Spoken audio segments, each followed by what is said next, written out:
Welcome back to Camber Tech people. So today's video is gonna be a little bit different, and we are here in a very beautiful city of France called Cullin to cover a Yamaha racing event. And today we will be showcasing a R1, not of MotoGP spec but a national GP spec.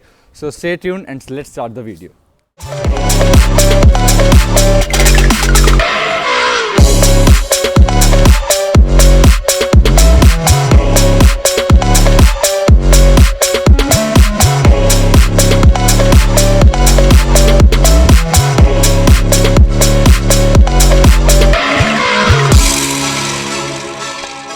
Today we are in a very beautiful South France city called Culan to cover this beautiful piece of machine.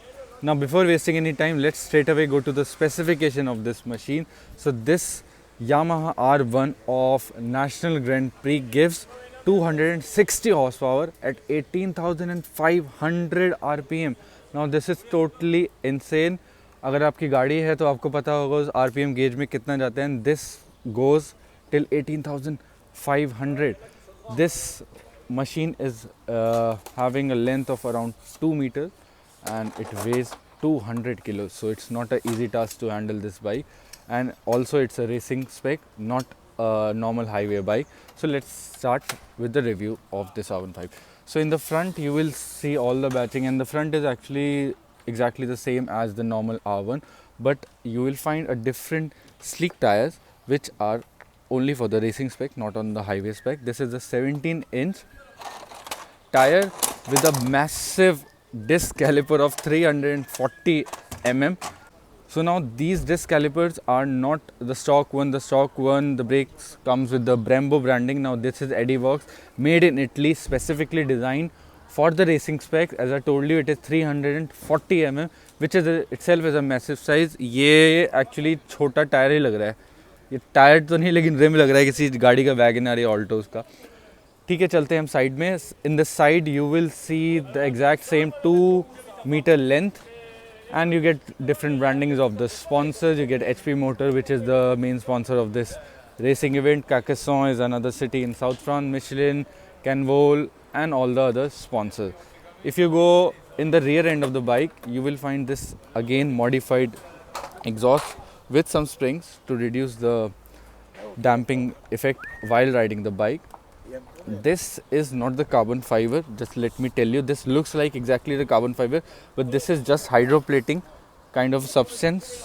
Inside you will find this is a fiber, but it actually giving like a look of a carbon fiber, but it is not carbon fiber. I don't know why, but cost reduction, maybe in the MotoGP specs you will find the real carbon fiber for weight reduction purposes, but this one is not for the carbon fiber material.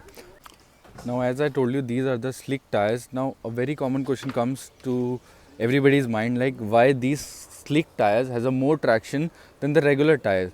Now if you want a separate video about this, do let me know in the comment section. I'll make a separate video, but just for your fact, these tires without any tread, without any grooves, has a more traction than the normal highway tires. So if you want to know what's the exact reason about it, do let me know. I'll make a separate video of it, not in this video because it will become too long.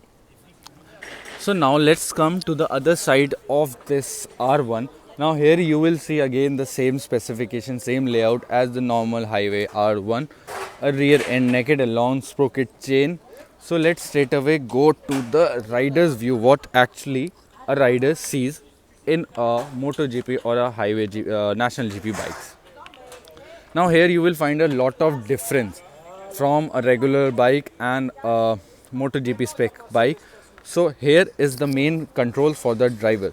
Now this is, you will see 5 buttons. So I'll start explaining what this button do. So this is the power mapping button. So this bike has a specific ECU and it regulates the different amount of power modes. So the rider actually controls the different power modes A, B, C and D according to the tracks and the road condition, and it reflects here. Now this is the launch control button. So they use it for the when the race is about to start. This is common in the race cars also, in F1 and also.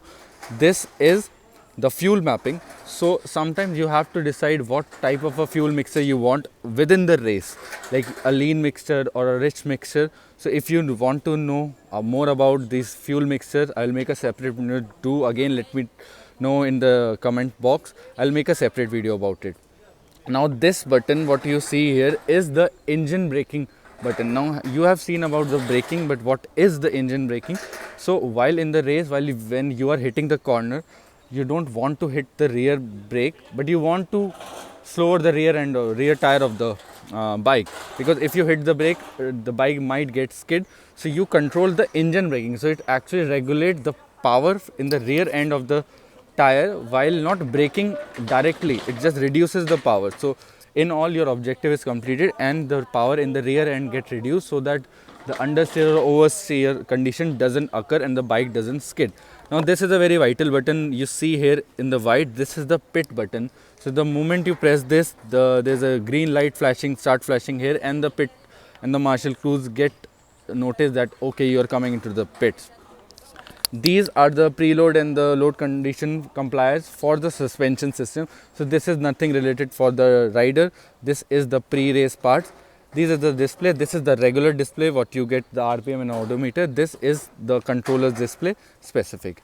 So now you have gotten a good idea what a racing bike and a normal highway bikes have a different, and it's not only about braking and accelerating in a racing specification bike. You have to control a lot of parameters. You have to change a lot of parameters while riding the bike, while in the race, and while turning the bike at more than 150 kilometers at a sharp turn, and when your knees are also touching on the ground. So it's a very complicated thing. Not every chapri riders consider himself as a rider, please. So let's go and see the other dimension. Now this, everybody know, this is the brake fluid reservoir for the master cylinder. So many of you ask me about that why the master cylinder is always mounted here. It doesn't look very aesthetic. So the point is, it's all about physics. So the more the height, so the master cylinder is actually here.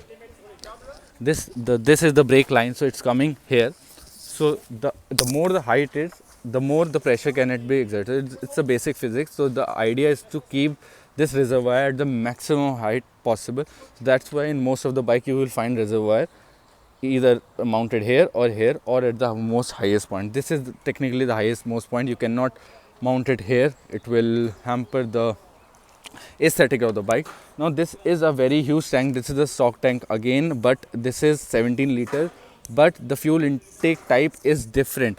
You have this one-way valve. This bike is in the pit, and this is how the marshal fills the fuel in this bike in a couple of seconds. So let's come in the rear end of the bike. This is the most amazing and the beautiful part. Let me increase the brightness.